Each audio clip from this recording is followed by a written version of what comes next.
Sama customer tidak ada kata tidak bisa.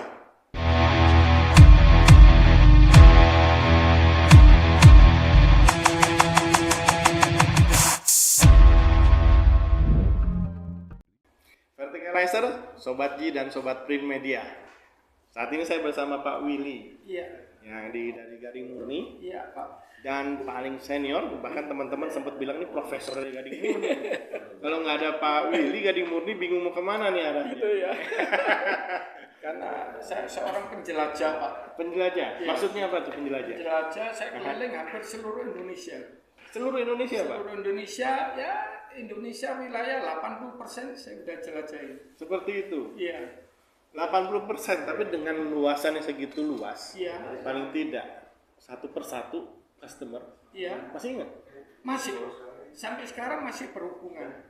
Gimana caranya, Pak? Berarti kan banyak penggemarnya. Ya, karena ada pendekatan aja, Pak. Seperti itu? Saya sayang sama customer lebih sayang ke saya juga. Oh, itu Jadi kuncinya. dulu sama bapaknya, sekarang sama anaknya. Nyambung terus, Pak. Sekarang nyambung terus. Nyambung terus. Nah ini yang tradisi yang sangat menarik, Pak, memang. Kalau kita bicara di di dunia persilatan, Iya. kan, yang Pak Willy dengan pengalaman yang segitu banyak. Iya, Berapa tahun? 40 ya? 40 tahun. 40 tahun sudah. Iya. Ya.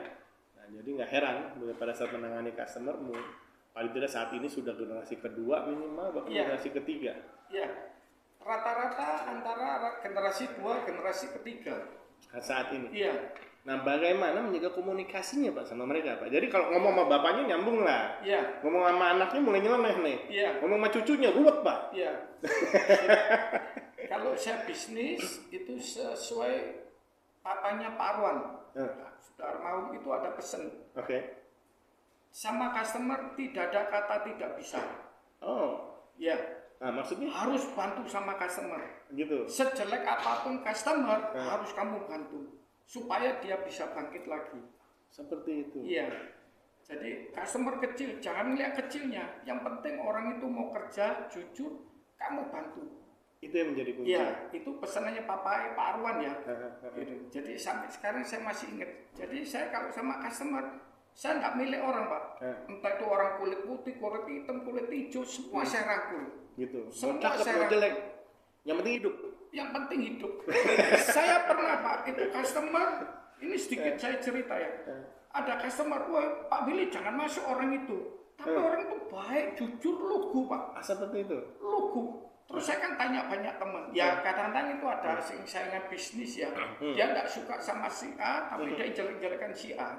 Tapi yang customer B, C, D, Z, sampai Z itu, dia ngomong memang orangnya tidak ada uang. Tapi orangnya jujur. Ini sebagai contoh. Di Pontianak, namanya toko Trijaya Mandiri, Pak Aju. Pak Aju. Saya pameran tunggal di Ayani Mall, mesin Trotek saya mulai hari Senin, pameran sampai hari Minggu, dia nongkrongin. Dia mau beli mesin saya. Pak Willy, saya beli mesinnya Pak Willy itu kalau tak belikan ruko di Pontianak itu dapat satu ruko dua lantai. Terus saya diajak ke rumahnya, Pak. Saya lihat ya, saya tidak menghina, Pak ya.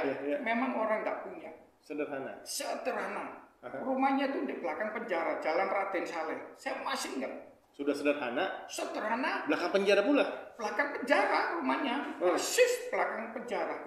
Saya lihat ya, memang rumah sama buat usaha itu ya rumah kecil, Pak, kecil. Ya saya bilang Pak Jun, enggak apa-apa. Wes gini aja, kalau Pak Jun tertarik mesin saya mau bantu gimana, maunya gimana. Ya kalau bisa sih uang mukanya kecil, saya dibantuin bos. Waktu itu Pak maksimal tuh 12 kali. 12 kali.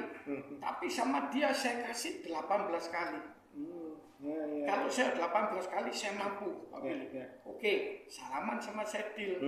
Tapi saya dibantu ya Pak Willy, saya disupport ya. Iya, saya support. Karena saya di Pontianak kan teman banyak, Pak. Saya tanya, orang ini jujur, lurus Pak Willy. Jujur ya, cuma modal enggak ada. Gitu. Saya kan ngecek, Pak, kalau saya ngecek, jangan Pak Willy, jangan hubungan ke orang ini. Ya terpaksa saya jaga jarak, Pak. Tapi semuanya teman saya ngomong tak apa orang itu jujur. Dan sampai sekarang masih berjalan bisnis. Sampai sekarang semakin besar. Udah besar. Semakin besar. Jangan-jangan penjara udah dibeli kayaknya Pak. Sampai sekarang Pak. Sekarang anaknya nyambung. Anaknya sudah turun. Dia kan dulu join 5 orang Pak. Oh. Pertama dia sendiri karena tidak ada kemampuan, ya terus semakin besar misalnya cari ruko. Ruko dia join 5 orang. Akhirnya pecah, sekarang tinggal 3 orang.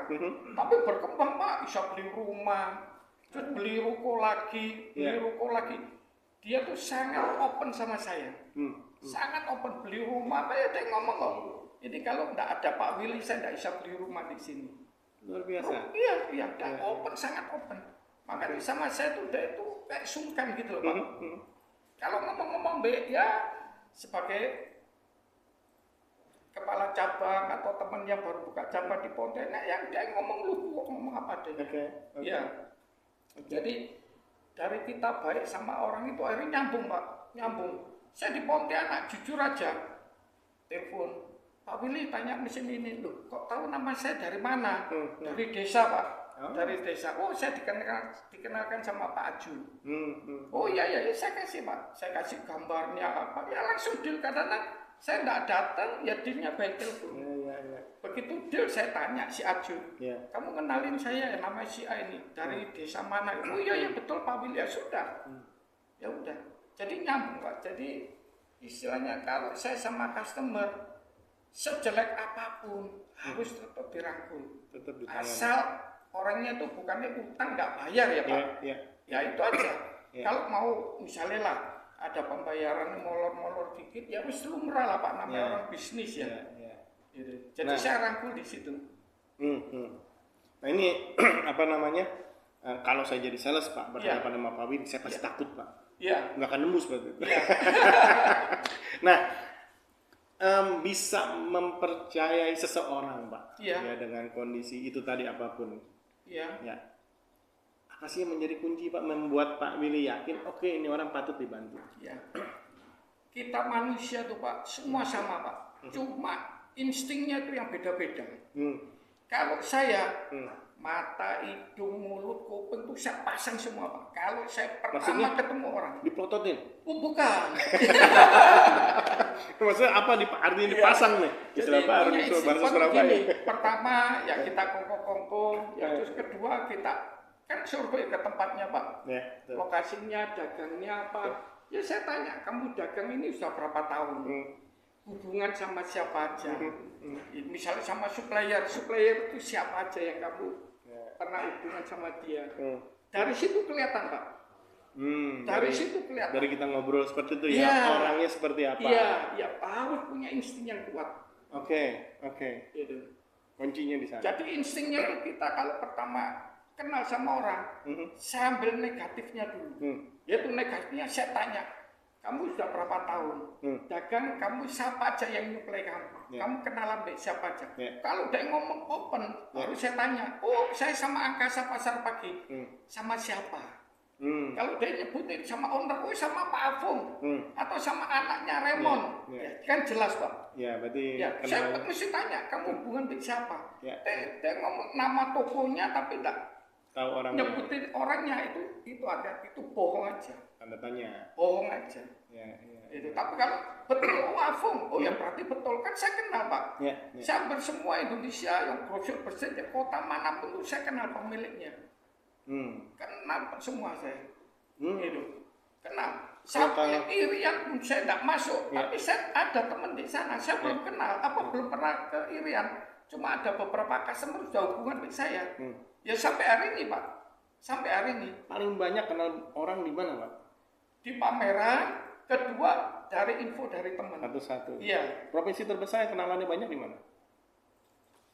Pulau Jawa Pak ya. Jawa ya. Iya, Pulau Jawa. 5 tahun lagi nyalek ya Pak ya? Temennya udah banyak. Ya istilahnya tuh, kalau saya jadi menteri dalam negeri itu cocok Pak. Karena saya tuh tahu. Mau jadi menteri cita-citanya. Pak. Jadi kalau Bapak tanya, Pak Willy gimana tuh Dumai? Wah kaya. Tapi penduduk sana banyak yang miskin. Jadi kadang-kadang saya kalau keliling ke Dumai ya, ke Riau tuh, kadang-kadang sedih Pak. Sedihnya jalan hancur, puskesmas sekolahan tuh reot. Tapi hasil buminya tuh, namanya pipa minyak tuh sama perut saya ini kalah loh Pak, besarnya saya Pak. Jangan main ke fisik dong Pak. Jadi saya kadang-kadang balik, waduh hasil bumi itu triliunan itu lari ke Amerika. Tapi penduduk sekitarnya situ ngenes loh Pak. Ngenes itu waktu itu ya kan jalan darat saya Pak. Jalan darat saya Surabaya sampai Medan tuh Pak mobil. Makanya saya persis dengan mata saya sendiri saya tahu keadaannya.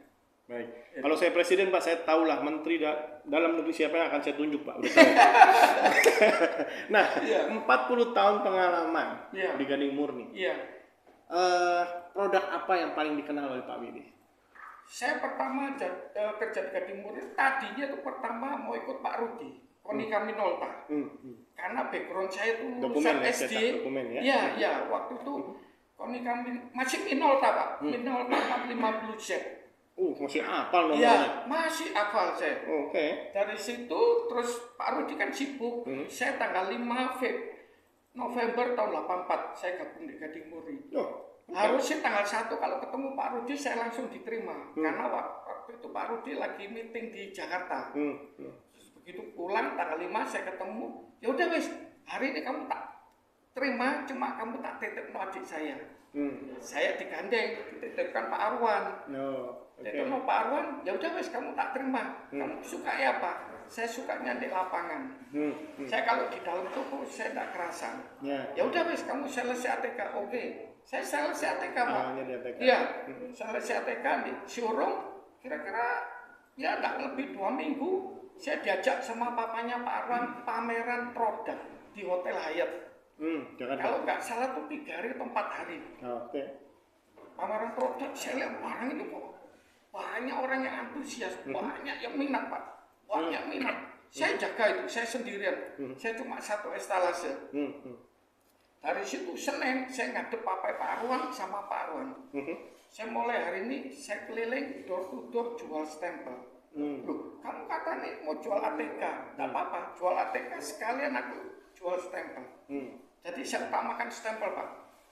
Waktu itu tas kain yang model Levi's model celana itu.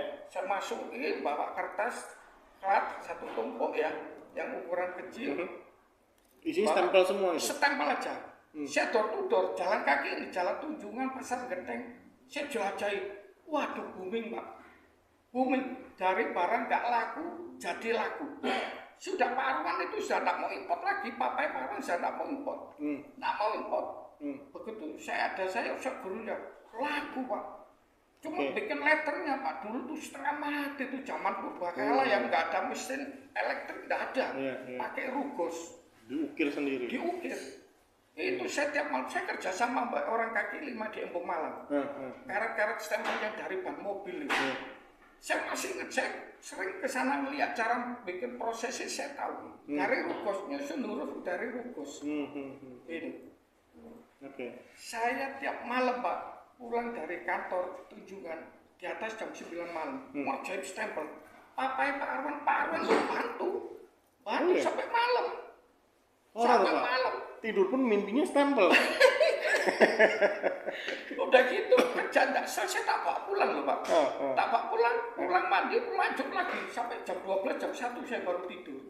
Tak lanjut besok selesai kirim, kasih bagian admin suruh bikin nota, sekalian saya kirim lagi. Kirim lagi, order lagi.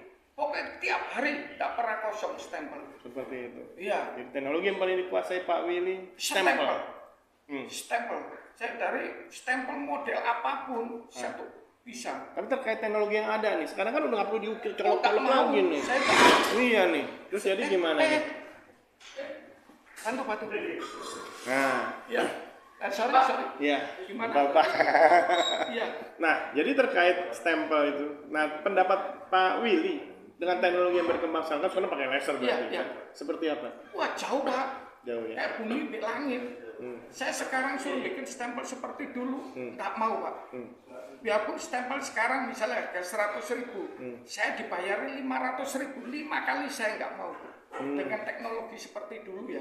Saya nggak mau. Bayangkan bikin stempel, karet stempel itu kan harus ini rata Pak. Betul. Ini dicetak manual, jadi hurufnya naik turun gini. Oh, jauh lebih detail. Wah, jauh. Lebih jadi, bagus. Pokoknya bikin satu stempel bisa 15 menit itu hebat. Ya. Jadi saya potong, saya ganjel, saya ratakan. Ini saya potong, saya ratakan, jadi betul-betul hurufnya rata. Kalau tidak rata kan tidak bisa bagus hasil stempel. Betul. Wah, sangat jadul dulu. Saya kalau ingat-ingat bikin stempel seperti dulu, kayak bumi di langit Pak. Kalau sekarang cepat. Begitu setting oke, taruh di mesin 1 menit selesai. Oke, nah. Pertanyaan terakhir, sian Pak Willy ceritanya panjang lebar. Nggak apa-apa. Nah, mau sampai kapan Pak berkarir terus Pak? Saya sudah 40 tahun, sebetulnya sih sudah capek Pak. Tapi balik lagi, saya kalau tidak kerja, apa saya bisa diem? Ya. Karena saya sendiri tuh hobi kerja. Hobi kerja, saya tuh tidak pernah mengeluh capek, itu tidak pernah Pak. Karena hobi saya. Saya kemanapun saya jalani. Saya kemanapun saya jalani. Tetap semangat. Ya, semangat. Jalankan terus selama masih mampu. Saya kan umur 60. Ya selama saya masih ada tenaga, saya tetap mau kerja. Seperti itu. Saya tetap mau kerja. Saya aja hobi juga, Surabaya Jakarta Pak mobil, saya tuh hobi, saya lebih enjoy naik mobil daripada naik pesawat. Sampai sekarang? Sampai sekarang, cuma anak istri sudah melarang. Jangan Pak, kalau Papa berdua tak apa-apa. Naik sendiri jangan. Betul. Ya sudah wis, daripada kalau saya paksa anak istri kepikiran kan ya kasihan juga. Setuju Pak, jangan khawatir. Iya. Oke, demikian Sobat G, Verticalizer dan Sobat Print Media, jadi Rektor Print Media, Rektor Gading Murni, dengan pengalaman yang segitu banyaknya. Tetap semangat Pak Willy, luar biasa. Terima kasih.